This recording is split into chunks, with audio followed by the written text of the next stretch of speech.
Tuhan Yesus memberkati kita semua.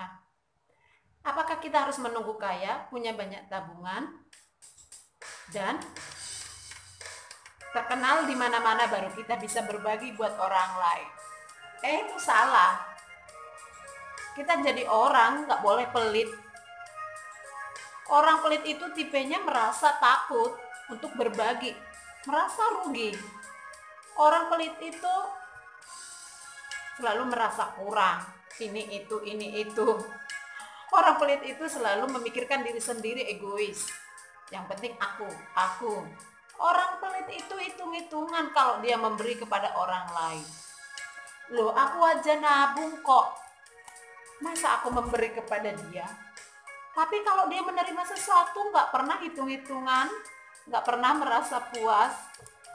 Orang pelit itu nggak aktif, dia pasif. Berbagi itu dari sekarang. Apa yang bisa kita berikan buat orang yang tepat dan yang sangat-sangat membutuhkan.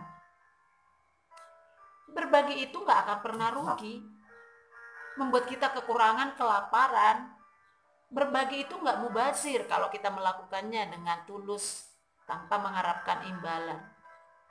Tentunya saat kita berbagi, kita harus berdoa dan tahu apa yang dia butuhkan. Kata firman Tuhan dalam Kisah Para Rasul 20 ayat 35, berbahagialah orang yang memberi daripada menerima. Lebih baik tangan di atas daripada tangan di bawah. Apa yang kita punya saat ini adalah titipan dari Tuhan, yang kita harus bagikan kepada orang lain. Bukankah Tuhan sudah terlebih dahulu memberikan totalitas hidupnya, berkat jasmani dan rohani buat kita semua? Saatnya di tahun 2020 ini, kita harus gampang untuk memberi, melepaskan kasih, menolong sesama yang lemah. Memberi bukan suatu kewajiban terpaksa, tetapi memberi dengan kebiasaan, dengan ucapan syukur, sukacita kepada Tuhan dan sesama kita.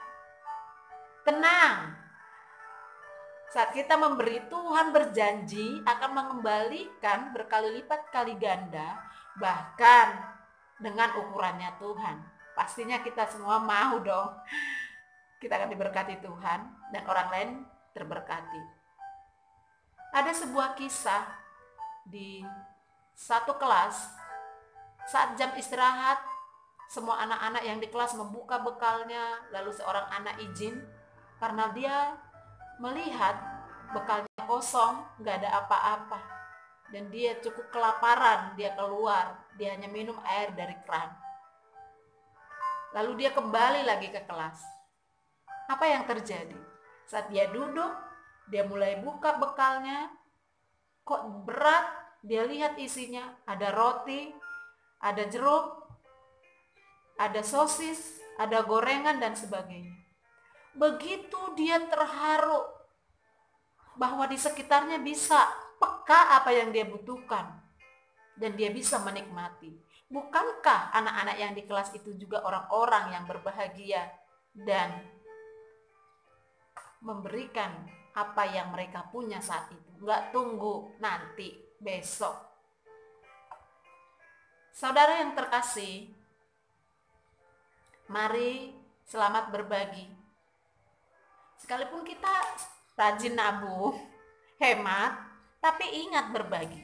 Berbagi ilmu, kreativitas, berbagi untuk memberi kata-kata yang semangat, menguatkan iman, memberi apa yang kita punya. Kadang sederhana ya, kita masak, kita bagi kepada tetangga, itu bermanfaat banget loh. Kita kasih ucapan terima kasih, semangat ya, itu sangat-sangat berbagi. Jadi jangan pelit. Orang pelit gak akan bahagia. Orang pelit merasa kekurangan. Orang pelit hidupnya gak berarti. Biarlah suatu saat Tuhan panggil kita, banyak orang akan menangis karena mereka mengenang kita adalah orang yang berbagi, orang yang memberi, orang yang gak pernah rugi, anggap rugi, orang yang gak pernah membalas hal-hal yang tidak baik kepada orang lain. Biarlah Tuhan dimuliakan saat kita mau berbagi buat orang lain. Bukan berarti kita jadi sombong atau merasa orang lain itu gak ada apa-apanya, bukan. Tetapi biar kita memberi dengan kerendahan hati dan menyenangkan hati Tuhan. Selamat bahagia, selamat berbagi, jangan pelit. Tuhan memberkati. Amin.